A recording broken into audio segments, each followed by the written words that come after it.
Hi, everybody. Hello, I'm Ryan. I'm Bethany. And we are Ryan and Bethany Board Game Reviews. And we are continuing our discussion on the top 100 list on BoardGameGeek. Before we carry on, I just always feel like I need to put that footnote in there that this is a screenshot of what the list was in the beginning of March.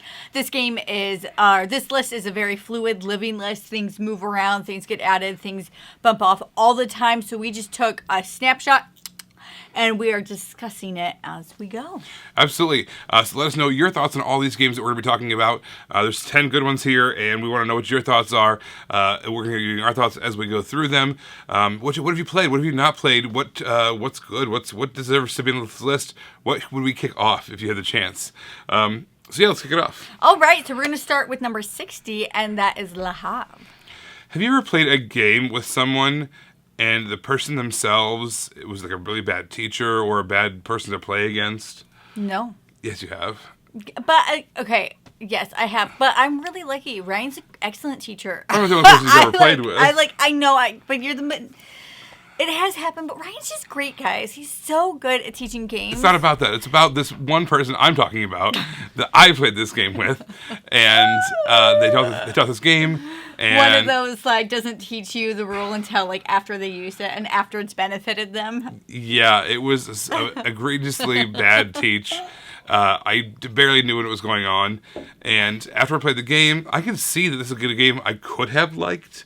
Right, and it's got so much going for it. It's got that resource management thing going for it. It's Uwe Rosenberg, one of my favorite designers. It's got the Clemens Franz art, which is classic for that Mayfair era of just knocking out all these home runs out of the park.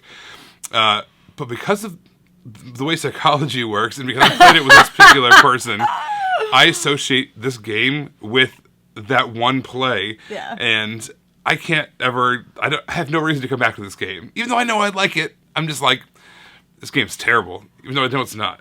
Yeah. Because of that experience. Yeah, Ryan's so good. I don't have that experience with a lot of things. So thanks for that. My pleasure. All right, so number 59 is Star Wars Imperial Assault. How many Star Wars games are there? So many. We should look that up. You know, we should do a top 10 list of just the Star Wars games. Heck yes. So Imperial Assault, this is basically kind of a reskin of Descent. This is Descent, I believe its second edition is the one that's most closely related to, which is a really, really, really popular dungeon crawl. This is like a dungeon crawl in space, with Star Wars. It doesn't get any better than that.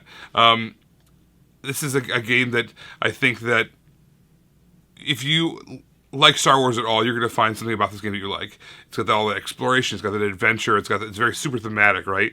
There's the fighting, it's got cool miniatures, it's got the full-on AT-ATs and stuff going on. This is it's a table hog, but at the same time, it looks so good laid out on the table. I think this might be the highest rated Star Wars game. I don't think there's one higher than this, but I wouldn't say on this list right now. I wouldn't say it's my favorite Star Wars game. Okay. Oh. There is one higher up that we're going to talk about later on, and I think I actually kind of prefer that game to this one, so I'm not going to say that. This is my favorite. But at the same time, if you like Star Wars, if you like those dungeon crawl style games, Imperial Assault is a good one. All right, so number 58 is Clans of Caledonia, which is really fun to say, and I can say it. I've only played this game once or twice, but then I've played it online a ton of times. It's a pretty standard Euro-style game. It's got a little market going on. You're trading all these different goods. What sets it apart is there's a little bit of area control, too. So it's got this board where what you're able to produce is based off of what you kind of put on the board and kind of claim for your own. And you can kind of expanding out from there a little bit. And also, you can kind of trade with your neighbors. My favorite part of this game is everybody has their own, it's asynchronous. Everybody has their own special abilities. A lot of times with Euro games, you don't see that, right? They try to make it as balanced as possible. Everybody has super fair, equal stuff. In this game, you actually get some special abilities that let you break the rules or have extra resources or do whatever the case is. And it does really feel balanced, but you still have specializations, which I think that's fantastic. It makes this game set apart in that way. And a little, again, the area control as well. It helps you kind of make your resource, it makes your resource gathering customized to that as well. I don't own this one. This is probably not a game I even would own. I get to play it enough online, so I don't feel the need to own it. All right, now for a super heavy game, at number 57, we are at Lisboa. Ryan, tell them how heavy this game is. This is 1 million pounds. Oh my gosh. No, I mean the BoardGameGeek rating weight. Oh, yes, the 1 million pounds equivalent of, which is 4.59. Oh my God. 4.59. That's like Campaign for North Africa style of weight. This is silly. It's super heavy again. This is a Votal sort of game. We talked about on our last episode going through this. That would have been number 70 through 61. We talked about 2 other Lacerda games. Just imagine having one game of yours make the top 100 on BGG. Now, imagine 3 of your games being on the top 100 on BGG. That's incredible. No, thank you. Yeah, it's... Thin crust pizza? No, thank you. I'm from Chicago. Okay, that's a deep cut for all of you New Girl fans out there. But Lisboa, this is thematically it's pretty cool too. Apparently, this is a real thing. Back in 1755, Lisboa got destroyed by a massive earthquake. There's an estimated around like an 8.5 or a 9 earthquake, right? Which is insane. But then, because of that, a huge tsunami comes out and wipes out whatever part of the town is left over. But wait! But then it gets even worse than that. Because all this crazy stuff is happening, the town catches fire and has on fire for 3 days as well. So imagine having not just 1, not 2, but 3 catastrophes happening to your town, absolutely decimating it. Well, this game is all about the rebuilding of Lisboa. So it's again just unbelievably crunchy, unbelievably heavy. Big table presence, it's got kind of actually really nice kind of pastel colors too. So it's actually easy on the eyes in addition to being as heavy as it is. So this is a big one. So don't go into this one lightly. You're gonna be hurting in your brain afterwards. All right, number 56 is The Crew, The Quest for Planet 9. So this is a cooperative trick-taking game. How do you have a cooperative trick-taking game, Bethany, you may ask? This is a game to where there's 2 different decks. So you deal out your cards, but then you also deal out these other cards. Like somebody gets a card in front of them that says, like, Bethany has to win the pink 5. Doesn't matter when, but whenever that card is out there, I have to win that trick. So you're trying to work together to make that happen. And as the game is continuing, those requirements get harder and harder. You have to win them in certain orders. You have to win them with a high or low. It just gets more intense in how you do that. And it gets harder and harder to do. And you can't communicate. So you're just all like staring at each other, like trying to guess. There is actually something you can do. You can like flip cards. You can do certain things to give like a little bit of information, but it's not a lot of information. And it is like so simple and like so stressful at the same time, which is something I really like. Yeah, no, we love trick-taking games anyways, and this feels the most different out of like a lot of the ones we've played from a gamified standpoint. This one feels like a whole different kind of a thing. It's and it's really, really challenging. The harder up you go, I love it. All right, number 55 is Power Grid.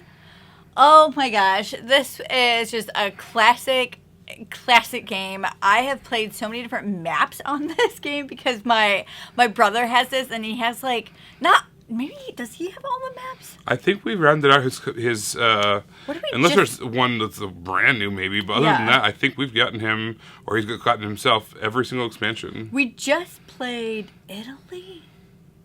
Is that the one we just played? We played the one with like the Netherlands and Sweden. And it's a lot of fun. And one of the things that's cool about this is with player count, you just like mark off a certain part of the board, so that way you still have that tension with all the players. So in this game, you are trying to build power plants and you are trying to power cities. Now all of the power plants take a certain amount of resource, and so during the game you have to buy those resources. But as certain things get more like people want them, they get more expensive, like with all things. And so it's just really fun how the game is really slow, and then it's just like ramps up and then it's over.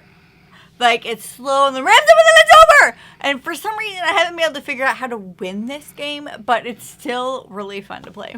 And it has maybe the best example of a catch-up mechanism of all time, you know? Oh, yeah, definitely. And because of that, you kind of feel like you're always in it. Either you're paying a lot of resources because you're in first place, that means you're in first place, which is great. Yeah. Or you're like in last place, which means you get to go first. You get to go first, yeah. which means you get to build first, you get to buy resources first, which means you're doing great. So no matter what, you're always feeling great. Yeah, which is that is true. Maybe it's a great feature of this game. Maybe that's why I can't win the game, is because I'm always feeling great instead of like stressing out like I should just a little bit in order to win. Yeah, it's a game that for a while I was calling like one of my first favorite games. It was one of those first entry points into the hobby where I was just like, I love seeing what games are capable of.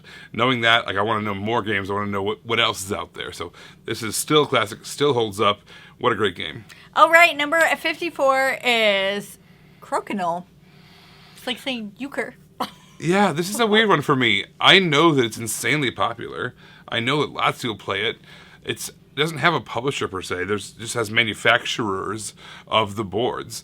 It's a dexterity game, and people have these great, really cool custom boards, and people spend a lot of time like polishing them and making them look really nice. There's centerpieces on their tables or hanging up on their walls a lot of times, right? There's tons and tons of these Crocodile tournaments. To me, it feels less like a board game and more like a lifestyle game, like something like darts or poker, right? Something like that. And it has that. It's like a mixture of like shuffleboard with, I don't know, maybe darts or something like that. So I don't know how I feel about it being in the top 100, but I can't deny that a ton of people play it and a ton of people love it. So for that reason, sure, let's keep it on the list. But at the same time, it's kind of weird. Like you want to asterisk this, don't you? It's like an asterisk. Like I don't know. Maybe if I played it, I owned a board that was like one of those really nice ones, I'd feel differently about it. Yeah. I'd be like, yeah, it's great. But because I don't have it shell out $500 for a custom board, I don't know, it's a weird one for me. Let us know what your thoughts are on Crocodile. Do you have your own board? Do you love this game? Do you think it's a board game? Let us know. Well, it is a board game because they have their own board. Yeah, but you can call a shuffleboard having its own board. I doubt shuffleboard has an entry on BGG. Okay, I so want to pause this and like look that up real quick because now I'm curious. But you can pause this and you can look that up and let me know in the comments below. Anyway, okay, so we're gonna carry on. Number 53 is Zolkin, the Mayan Calendar. Oh, this game is so cool. So in all these games, you have to place and pick up, but there's also this like track. And it like moves across this board, and it's where your actions can happen. And I just really like it. And it has these skulls in it, like these really weird crystal skulls, which are really cool. And you're like trying to build this thing and get higher on it, but it's also going tick tick tick. And you also have like your thing that you're working on, but then like you want it to go further, but you have to pick up something. So now you have to pick up that guy, even though you wanted it to go further around the tick tick tick. Oh, it's great. Yeah, all these gears are interlocking. So as the main gear clicks, tick, tick, tick, as Bethany says, all the other connected gears move as well. Yeah. And you just got to hope your guy can last as long as possible, because the further out it goes, the longer it stays on that track, the better the reward is the latter half of those gears. So I don't know if it's quite push your luck, but I guess there's a little bit of push your luck element to it. You can plan ahead, but it takes a lot of planning to be like, I want that guy to be over here, but in order to do that, I have to make sure I get those resources ahead of time, and make sure I have enough workers that I can kind of stall by picking up and placing other people, or whatever the case is. So. There was an expansion that I played with it, and I can't remember what the expansion was called, but basically you started with like a leader, and it came with some bits. Highly recommend that if you're a fan of this. This is also a game that I'm afraid to play again, because when I played it, I beat 3 other people who played online a lot, and I didn't. So I just like have that high from a little bit ago, and now I don't want to go back to it. But it was so much fun. The first time I played Kanban, I won my first game of it. I barely knew what was going on, and I was playing with a guy who was talking about how he's like a huge shark. He's like, "Don't feel bad if I win," and I was like, "Okay, whatever." So weird. And then I beat him, and I just wanted to hang it up right there, and be like, "I'm never playing it again." 100% win rate in Kanban. Who would say that? But then Kanban EV came out, so I had to get that and play that a whole bunch. It doesn't matter. All right, so let's move on to number 52. This is Pandemic Legacy Season 0. So we had talked about we don't like seeing a lot of duplicates and stuff like that, but the Pandemic Legacies, I can say from having played all of them, I feel like are very different. They have the kind of the core DNA of Pandemic woven throughout them, but each one has its own very different vibe to it. Yeah. This one particularly has kind of a retro, alternate history, like Cold War era spy thing going on. It's got a really cool theming to it. Yeah. But so instead of like a disease that you're knocking out, it's like Cold War operatives that you're working out. Like information, and there's like puzzles you have to do in it. Yeah. And you're filling out like a psych evaluation and stuff. This is really cool stuff going on. I don't want to do spoilers, but if you have played season 1 and season 2 of Pandemic Legacy, there's like all these little Easter egg kind of things referencing things that happen on those games as well. So it's just a really cool theme and a really cool system that uses what we know about Pandemic and then at the same time changes it and makes it completely different. Yeah. All right, so the last one for this list is Mansions of Madness, specifically 2nd edition. Remember when we talked about that a couple of things ago about like the different editions? Well, in this case, I will say that the 2nd edition actually was a big overhaul. Because is that what made it on an app? Exactly. It used to require a GM of the game or a book that that was a full-on. You had to like reference all these different things.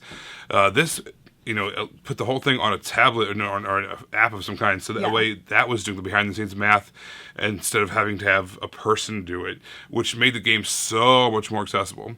But this is a full cooperative game, kind of with a Cthulhu-y theme over the top of it.